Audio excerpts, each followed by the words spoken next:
live in harmony. Peace.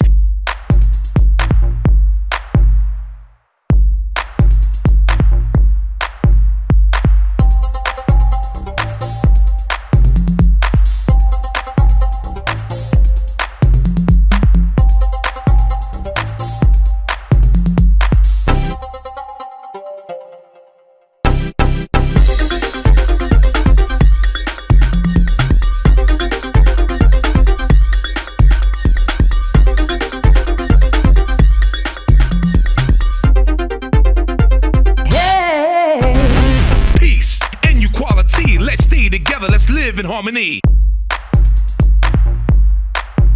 Peace.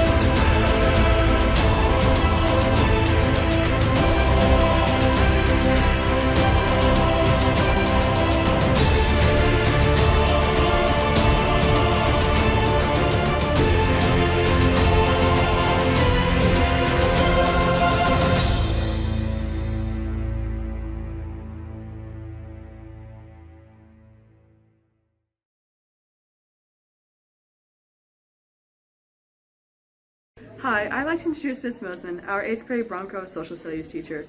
She's going to show us a few Kentucky Civil War battlefields. Hey you all, welcome to Social Studies Virtual Night. I've been on a couple of little mini field trips. Actually, I kind of go on a lot, but I narrowed it down and I've gone to a couple of Civil War battlefields here in the state of Kentucky over the last couple of weekends, and I thought I'd share those with you. One of the first ones that I went to just a couple weeks ago was down in London, Kentucky, and it's called Camp Wildcat. During the summer of 1861, Kentucky was a neutral state, and both the North and the South were recruiting soldiers from Kentucky, and the South was concerned that recruited Union soldiers were going to invade Tennessee, and the North was worried that Southern soldiers were going to gain control of the Bluegrass region and gain access to the Ohio River because the Wilderness Road, which you can see right here, I'm on in my Jeep traveling up, was one of the main arteries. And if you gained control of that, that meant that in their minds, the Mountaineers would be under control, which those people tended to be pro-Union. This battle was one of the first Union victories of the Civil War, and it was the second time troops from Kentucky were engaged in the Civil War battle. If you want to know a little bit more about Camp Wildcat and the battle that took place there, check out that battlefield website. It's a great place to get out in nature, take a walk. There's all around it is a huge off-road place to go, four-wheeling and jeeping and whatever else. So that's kind of what it is today compared to what it was back in the day. One of the other places that I visited is just down the road here in Nicholasville, Kentucky, and that is Camp Nelson. This camp was originally established as a depot, a supply depot, and a hospital, but it became one of the largest recruitment and training centers for African American soldiers during the Civil War. And at its big height, it covered almost 4,000 acres. It had over 300 buildings, prison, a hospital, stables, a bakery. And it's a great place to go out and you can get some exercise there. There's different places you can visit along the way that tell the story of what happened there and what used to be there. You can get down along the Kentucky River. As you can see me there, it's kind of a rainy day when I was there. Here, this is looking out from what is left of one of the forts where like a cannon would have been rolled up to keep everybody safe. Camp Nelson, during its time as a camp, roughly 10,000 African-American soldiers enlisted and claimed their freedom at Camp Nelson. Great place to go out and check out. There's also a national cemetery there today. So not a very far drive. So if you're looking for something to do, it's a great place to go visit and learn a little bit more about Kentucky history. Have a great day, y'all. Hope you enjoyed. I'm Jordan, and Mr. Ross is my 8th grade teacher, and he will take you on a virtual field trip around Lexington. Hello and good night, Leestown Middle School. My name is Mr. Ross, and if you don't recognize me, I teach 7th and 8th grade social studies. Tonight, we are talking about history in the making. And when I think about history in the making, one of the things that I think about is all the history that's been made here in Lexington. So I'm going to take you guys on a little tour of a couple of my favorite historical spots throughout town, and some places that are well known, and maybe a few places that you don't know so well. I'm standing right now in front of the Mary Todd Lincoln House, which you can see the background and the garden right here. Mary Todd Lincoln House is the childhood home of Mary Todd Lincoln, who would be the wife of Abraham Lincoln. She would live here for a handful of years, and she would actually even bring Abe out here to her family. You guys can come and take a tour of this building plenty of times throughout the year. They usually just require a short little donation. I'm not going to take you inside because I don't want to spoil the fun, but you get to see all sorts of furniture that Mary Todd used. You'll get to see the rooms, you'll get to go upstairs, you'll get to see all sorts of cool things. You'll always know to find some cool history here in Lexington anytime you find one of these building signs right here, and these are the signs that are created by the Historical Marker Society. You can find these all around town here in Lexington. The Mary Todd Lincoln is a really cool place. I've come here a few times with the Kentucky Historical Society that we run here at Leestown. And it's one of those special places. You don't get to go many places where you get to see and sit in somewhere that Abraham Lincoln and Mary Todd has been. You get to learn all about her family and who she was, more than just her being the First Lady of America. She did a whole bunch of really cool things. So this is definitely one place that I really recommend going to check out. And now I'm going to take you to a few of my other favorite places here in Lexington. The site of the next historical marker that I'm going to take you on is right over here by Rupp Arena. You might recognize that in the background. But I'm going to be actually standing over here at the First Baptist Church, which is right across the street. And I'm actually over at this historical marker because you probably passed this a few times and never even noticed it. But right over here is the very first burial site ever here in the city of Lexington. So that was actually created in 1781. It was used all the way up through 1833 for the cholera epidemic. I wanted to take you here because we've been going through the COVID-19 epidemic this year, and I thought it would probably be a very cool thing to show you that we've had problems like this in Lexington in the past, and it happened around 200 years ago with the cholera epidemic. It was huge, and it struck all across the region from here all the way up through Ohio.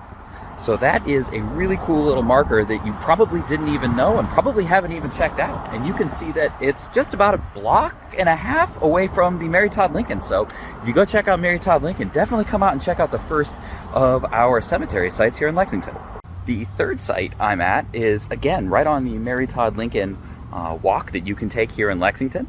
I'm currently standing just a little bit up past the Lexington Children's Adult Theater. You may have gone there at some point with a field trip at school, but I'm standing over here next to Historical Marker 12. Historical Marker 12 might be one of the coolest ones because it's the actual plot of land where Mary Todd Lincoln was born. So you can actually come up and see that. Now, this is not her house anymore. So back here you can see that this is a house, and while it does look historic, it's not the home that she was born in, but this is the site that she was born at. So while we checked out her house down there, which was her childhood house, you can actually come up and see the plot of land that she was born on, which I think is really cool, and just something that you kind of forget is here in Lexington, and all the history that has been made. So I'll see you guys at my next site. Let me introduce Miss Perry. She teaches the 7th grade codes. Her students will be introducing us to women making history. Avril Hines is an American lawyer and senior government official who currently serves as the Director of National Intelligence in the Biden administration. She is the first woman to serve in this role. Hines previously served as Deputy National Security Advisor and Deputy Director of the Central Intelligence Agency. Avril Hines was born in New York City. Her early life was recorded in an autobiography by her father. She has studied judo in Japan, repaired cars in Chicago, learned to fly in New Jersey. She owns a bookstore in Maryland and has a degree in physics and doctorate in law. She continues to reach for new goals and inspire young women across the country. Jean Welter was born in Vero Beach, Florida, October the 27, 1977. Jen Welter piqued her interest to become a coach because there was never a woman who coached in the NFL.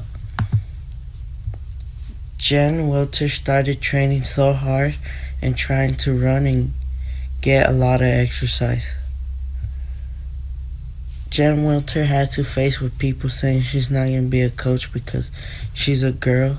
Another thing she faced was there no other girl around her, so she had to be brave and do it herself. Jen Welter have reached her goal to become the first female coach in the NFL. They are important to their professions because they worked hard on that one thing to achieve. They made history by being the first female to achieve something big, or to change history by changing society that female and do the same things that guys do. They are influencing young children by telling them not to give up and let them go for their dreams. Women making history. Kamala Harris was born on January 30th, 1967 in Oakland, California. Kamala Harris has already had an extensive political career, including being a senator in California. Becoming vice president just moved her career one step forward. Her career as a senator in California prepared her for later becoming vice president. She received racist and sexist comments for what she was doing from people, but she didn't let that stop her. Her goal was to become vice president to Joe Biden, and now she has. Kamala Harris is the first female vice president in the history of the United States of America. Not only is she the first female vice president, she is now the first Black and first Asian vice president. She is inspiring young girls to do what's never been done before and to break barriers separating women from men. You'll have to forgive me if this next site is a little loud with all the cars passing through, but I'm currently standing at the former site of the Transylvania School of Medicine. This was built back in the 1800s and would eventually be a hospital for Union soldiers during the Civil War. You'll notice today, it's a parking lot. But back in the 1840s, it was actually the best school of medicine that anybody knew it was better than anything else in America and anything better in Europe. And you don't really think that you'd find that kind of cool stuff here in Lexington. Obviously, it's a parking lot today, so you can't see much. But that's just, again, another one of these really cool historical markers that you can find out here in Lexington. All these things of history being made that happen here in Lexington that you don't always give credit to or even think about. And you could find these signs almost anywhere throughout the city. There's even one that talks about Leestown Road. I'll see you guys at my final spot here in a minute. Hi, welcome back. I'm now standing behind one of another little pieces of forgotten Lexington history out here, literally just a block behind the Mary Todd Lincoln birth site. I'm over here at the last home of former U.S. Vice President John C. Breckinridge. Breckinridge, who was the youngest vice president in U.S. history at the time, would come back after exile after the Civil War. He was a Confederate general, and he would die here at this home here in Lexington. And you can actually come on up, and I'm going to show you a little thing that you can see on any historic home here in Lexington, which are the BGT sign. That is the Bluegrass Truss Historic Site. So anytime you see that on one of these homes here in Lexington, you know that it's an old historic site and it's under preservation. And that right there was John C. Breckinridge's final home before he died. All right, and the last little stop that I'm going to make is over here in Gratz Park. Gratz Park is located in between North Mill and North Market. You'll see that I've got a really impressive building behind me. This is the Carnegie Building, which served as Lexington's public library for nearly 90 years, from the early 1900s until 1989. It is also a BGT historically protected site, and today can still be seen right here. But the real cool thing about Gratz Park is just how many cool historical things you can find all in a small little area. Right across the way, which is right over here on North Mill, is the Hunt Morgan building. The Hunt Morgan Museum is going to explain the life of a Confederate general and his raiding parties. Captain Hunt Morgan, who served in the Southern Army. So that's another connection to the Civil War located here in Lexington. You may have noticed that there's a lot of those here, and that's because Lexington was uniquely located to be an important area for the Civil War. So far we've already seen Breckinridge's last area, and he was a Confederate general. We looked at the birthplace of Mary Todd Lincoln, who was the wife of Abraham Lincoln, and then we looked at the Hunt Morgan Museum. There's also a cemetery here in town which has over 1,600 soldiers buried at it from the Civil War, and you can go visit just right up the road, which is Camp Nelson. And Camp Nelson was the largest recruiter for African American soldiers in the entire country after the Emancipation Proclamation. Something like a few thousand, I think up to 10,000 African American soldiers would be emancipated and given training to become Union soldiers right here in Kentucky. So there's a lot of really cool connections. The last reason why I really love Gratz Park is because of this little side street that you can see down here. I'm not going to walk down there. There's actually a couple people taking some professional pictures, and I don't want to interrupt them. But you can see there's just some really cool buildings over there, and you can transfer right on down here and see some other really historical, cool buildings, and then just loop around and finish of the Mary Todd Lincoln Walk. Thank you guys for coming with me on a little walk of Lexington. I hope it inspires you guys to get out and check out some of the cool history here and see all the history that's been made, and then make your own history and your own memories here in Lexington, because there's a lot of really cool things you can see. Sometimes you can just walk around and find a new historical marker that you didn't know was there. So I'll see everybody back in class, and hope you guys have a good rest of the night here at Leestown History in the Making.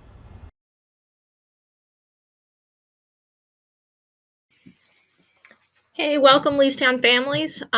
We are sharing tonight for Social Studies Night a theme of history in the making. And so some of our 6th grade Saddlebred students from our pre-engineering team, we thought we'd share a little bit of something we've been studying about STEM in ancient China. They have been looking at inventions that were created by the ancient Chinese that fit in with the science, technology, engineering, and math theme. And we were looking at those objects as they developed over time. And so the students looked at the ancient version, the modern version, and then they tried to predict what these objects would look like in the future and how they'll function. So here are a few of those students projects to share with you. So we have the mechanical clock. Here's an ancient version, a modern version, and what this student thought that the future version would be like is like a little metal piece that you wear on your wrist, and you tap on that metal piece and multiple clocks from different parts of the world will appear. And they had to think about how that would affect society. And so this student said that they would be able to see what time it is where their friends and family live. So not an object that's very big, something just small in the palm of their hand. So that's their idea of what that one would look like. All right, they also looked at the toothbrush. The toothbrush was invented by the ancient Chinese. So you see here an ancient one, a modern one, and then their envisioning of a future one is this bottom one. And this student said that it might be a machine that you put in your mouth that will brush your teeth for you, and that this would help people that tend to work too much. They can answer emails and brush their teeth at the same time. So maybe some of you parents can relate to needing that kind of a thing for multitasking. The next, we had a couple of students look at the evolution of the kite. We have at the top a drawing of an ancient kite and then a modern kite. And this student imagines that eventually future kites will have remote controls to them. This student also talked a little bit about the history, about when and where they were invented. They were actually invented in the Warring States period, and they were used for military functions at first, to pass messages and to calculate and record wind readings. But eventually they became a toy for kids, and now they're used for important Chinese events, especially with Chinese New Year. They are designed now to look like mythological characters, symbolic creatures, legendary figures. Here's a different student's imagining of what the future kite might look like. So we see a past one, here's a modern one, and then their future one is they think it would be a sensory motioned kite that you would put on special gloves that would sense your motions in your hand, and there would be no string attached. So we'll see what the future holds for that one.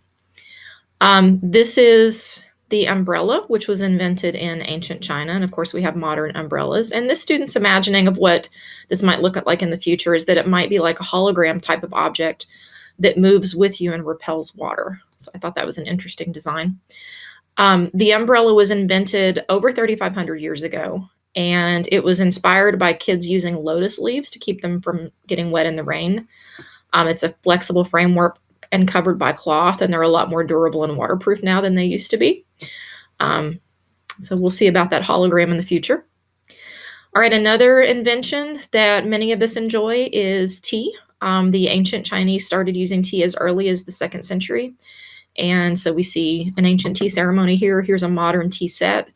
And this student is envisioning that within a few decades that we might not use tea leaves, but we might have a tea tablet that we put in water that would help us enjoy our tea. So that's their envisioning for the future. The compass was also an important invention by the Chinese. And so we see here, of course, the ancient compass that was created by the Chinese. This is what a modern one looks like. And this student thinks that in the future, we might have just like a chip in our heads that would send signals to our brain and tell us what direction we're facing. So it would have the functionality of a compass. And they also thought that the same could hold true with a clock. That it would send signals directly to your brain and tell you what time it is. I guess nobody could ever be late that way. But here's the ancient clock. It was an incredibly massive piece of engineering, really, really big, very complex. And it was invented in 725 AD. And then here are, of course, some modern clocks. All right, we want to thank our students for their project contributions. These are pieces of projects created by 6th grade saddlebreds. Their names are Eric Gordon, Emma Waters, Zoe Beers, and Anna Sadova. So thank you to those students for their projects, and we thank you for your support.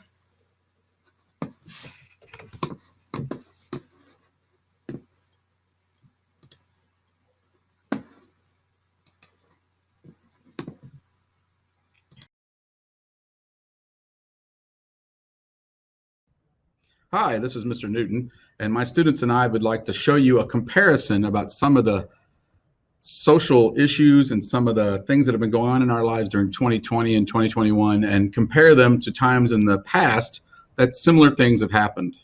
So it's then and now, a comparison. Pandemics, then and now. COVID-19 has been such a problem due to the fast spread and high infection rate, even though lockdowns and precautions were taken. Increased scientific knowledge and greater hygiene has helped slow the spread. COVID-19 spread quickly because its origin near Wuhan is a major traffic hub, and Spring Festival travelers were in and out of the area in great numbers. Globalization and increased regular global travel also helped spread the virus. These were not things that were a problem in the past. Other pandemics, such as the Spanish flu of 1918, were spread by soldiers at war traveling around the world. In the 14th century, the bubonic plague, or Black Death, was spread through trade, war, refugees traveling to Italy for safety, and then spread into Europe. The sources for 7 major historical pandemics include the 1918 and 2009 influenza, avian influenza, bubonic plague, COVID-19, Ebola, MERS, SARS. Those are the biggest ones. And these a lot of them came from mutations from viruses that were on animals. Some of them were spread by animals. The Black Plague, of course, was spread by fleas, jumping from mammal to mammal, spreading. History has seen many pandemics start and end, with medical and scientific understanding, living conditions, and hygiene all playing a part in how the pandemic is identified, controlled, and stopped. The diseases themselves also differentiate pandemics from each other, as some viruses or bacterial infections cause more severe symptoms and affect different populations who may be more vulnerable than others. For instance, COVID-19 mainly causes severe symptoms in people over 65 and those with underlying health conditions, whereas the 1918 influenza caused severe symptoms in the young and healthy populations. Now, education during a pandemic. Just as our students were able to use virtual learning through the internet and Zoom, classrooms, educators in the past found ways to teach if at all possible. And here we have some articles that talk about the polio outbreak in 1937, where students were actually taught through radio shows. Teachers collaborated with principals to create on-air lessons for each grade with oversight from experts in each subject. 7 local radio stations donated their airtime. Local papers printed class schedules each morning. Social studies and science classes were slated for Mondays, Wednesdays, and Fridays. Tuesdays, Thursdays, and Saturdays were devoted to English and math. The on-air school days began with announcements in gym. Classes were short, just 15 minutes, providing simple, broad questions and assigning homework. The objective was to be entertaining yet informative. Now, during the pandemic, not only what we were doing in the United States with Zoom and online, in Sierra Leone, hundreds of kids are home because of school closures due to COVID-19 virus pandemic. The Ministry of Basic and Senior Education is providing classes through radio broadcasts. So something we learned from the past is being used again today to help the children continue their schoolwork and progress educationally. This is a clip from one of my students, letting you know what his experience was.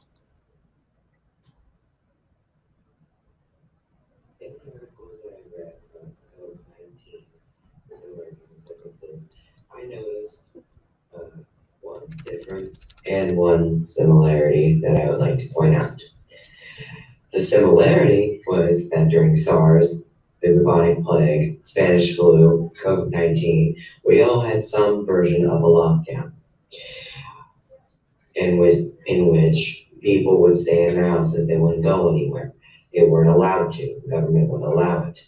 And the difference that I found is that we don't have the knowledge of hygienic science and the knowledge of the different technologies that we have today. We never had nice computers in the early 1900s or in the 1400s of the bubonic plague. So if a child in 1918 during the Spanish flu was in lockdown because of the pandemic, they wouldn't get taught anything because they didn't have a computer and they didn't have Zoom or anything like that. So do feel pretty grateful that we have these computers.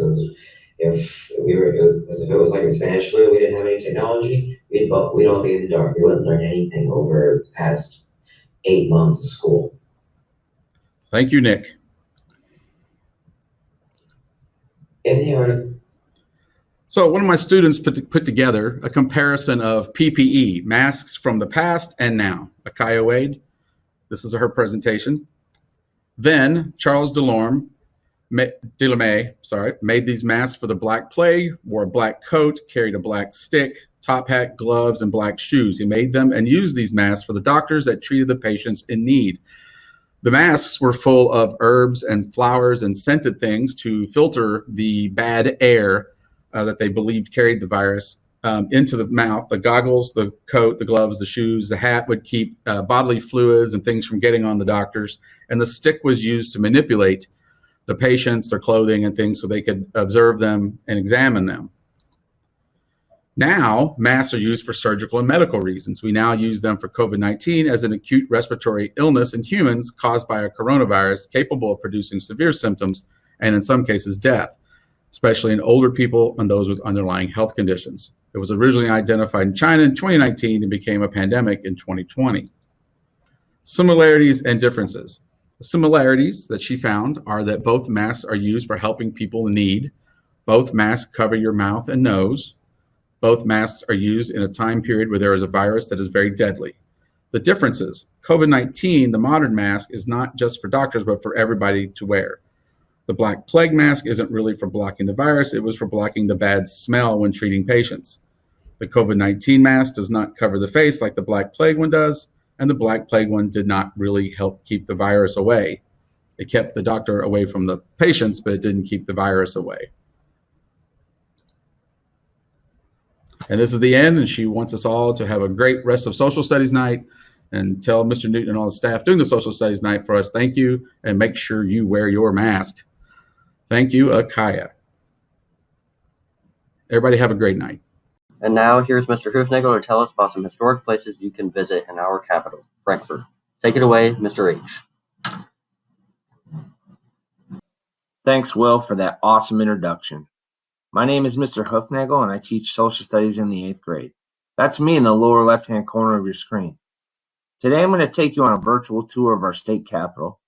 I'll show you some historical sites and tourist attractions found there, and I hope you learn something new about this amazing city. Let's get started. All right, let's start at the beginning. Frankfurt was founded by James Wilkinson in 1786. Wilkinson was a general in the Continental Army who would eventually become the first governor of the Louisiana Territory, and after his death, we learn that he was a spy for Spain. In fact, Teddy Roosevelt called him the most despicable man in American history. So where does the name Frankfurt come from?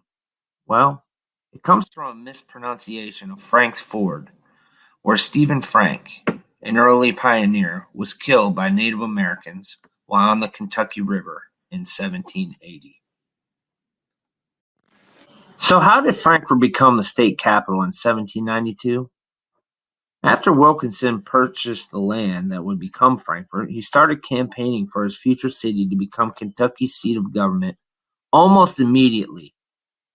Perfectly nestled in between Louisville and Lexington, and along with extra bribes of a log cabin, $50 worth of locks and hinges, 10 boxes of glass, 1,500 pounds of nails, and $3,000 in gold, Kentucky finally had its capital. Pictured here, you see Kentucky's old capital that has been restored to look like it did in the 1850s.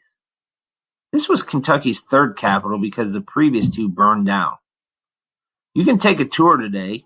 You can stand where Henry Clay and other legendary lawmakers rallied their colleagues, and see the spot where Governor William Goebel was assassinated on his way to his inauguration. Today, the OC serves as the backdrop for the Frankfurt Summer Concert Series, a place to have a picnic or hang out and people watch on a warm summer's day. One of the most popular tourist attractions and historical sites in Frankfurt is Daniel Boone's grave that overlooks Frankfurt.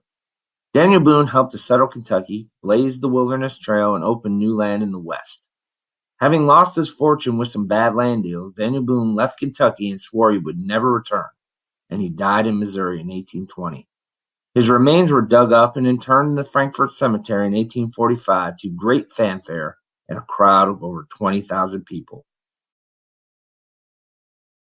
Powerful sites in Frankfort is the military monument that is found in the Frankfort Cemetery. Commemorated in 1850, it is a tribute to all Kentuckians who paid the ultimate sacrifice and gave their lives for their country. There are marble plaques that describe each war or conflict, from the War of Independence to the war in Afghanistan. On the right, you see a gravesite of Kentuckian Presley O'Bannon, a 1st Marine who fought the pirates in the Barbary Wars in the early 1800s. Here are more pictures of the military monument found in Frankfort Cemetery. In the middle of the area, you can see a 65-foot granite monument that sits on top of the Kentucky Mound, the highest point in the cemetery. On the monument are names of fallen Kentucky officers from famous battles such as Tippecanoe and the River Raisin Massacre. This monument was erected to stand over the graves of 17 Kentucky soldiers that fell in the Battle of Buena Vista and is a powerful reminder of the cost of war. Also in the Frankfort Cemetery is the Confederate Soldiers Monument that is surrounded by 67 Kentucky Confederate soldiers' graves. It is estimated that 35,000 to 40,000 Kentuckians fought for the Confederacy during the Civil War. In fact, Frankfort was the only Union state capital that was captured by the Confederacy. The Confederate Army, led by General Braxton Bragg, held the city for 1 month before being forced to retreat and then fight in the Battle of Perryville. Another amazing site to visit is Kentucky's Capitol building that was built in 1910. It took 6 years to build at a cost of $1.8 million. If you were to do the same thing today, it would cost over $31 million. The Capitol building is a marvel to see in person and has a lot of history inside its walls. Here you can see a statue of the great compromiser, Henry Clay, who represented Kentucky in both the Senate and the House, was Speaker of the House and Secretary of State for John Quincy Adams. The Governor's Mansion has been the official People's House of Kentucky since 1914.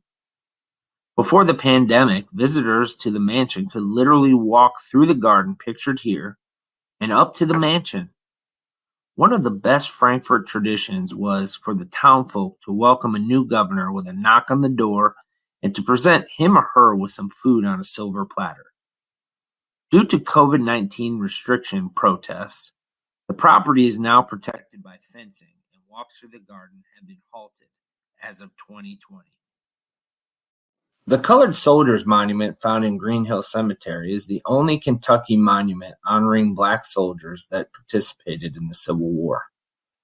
The monument, which was built in 1924, is a simple 10-foot tall, 4-sided limestone pillar. The front bears the inscription "In memory of the colored soldiers, Franklin County, Kentucky, who fought in the Civil War, 1861 to 1865. Inscribed around the column are the names of 142 African American soldiers that hail from central Kentucky. What makes this monument so special is that it is one of only 4 monuments in the entire United States that honor the sacrifices that African American soldiers made fighting for their own freedom. The Kentucky Arsenal, or Old Armory as it's referred to today, was built in 1850 after a devastating fire and explosion severely damaged the original structure. The new arsenal would be built on a hill overlooking the Kentucky River, far enough away from the Capitol in case the building had another incident like it did back in 1836. Today, the building is home to the Kentucky Military History Museum, where visitors can see the weapons of war and learn about the military history of Kentucky. If you are a history buff, you must visit the Thomas D. Clark Center of Kentucky History.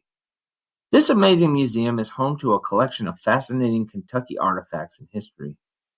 You can walk through the Kentucky Hall of Governors and see a portrait of every governor that has ever been in charge of our great Commonwealth. In other exhibits, you can see how early Kentucky pioneers lived.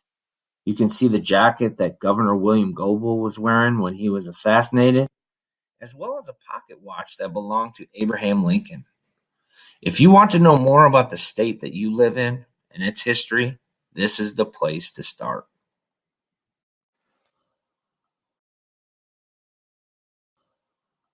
One of the most powerful and moving exhibits in Frankfurt can be found on the back lawn of the Capitol building.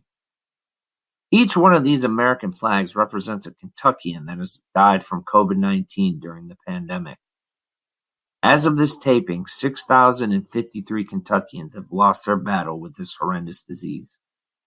The exhibit is a constant reminder that our efforts to stop this virus are ongoing and that we must all work together if we're going to win this battle. Thank you all for watching this presentation on Frankfurt's history. I hope you learned something new about our capital city and have inspired you to seek out the history in and around where you live.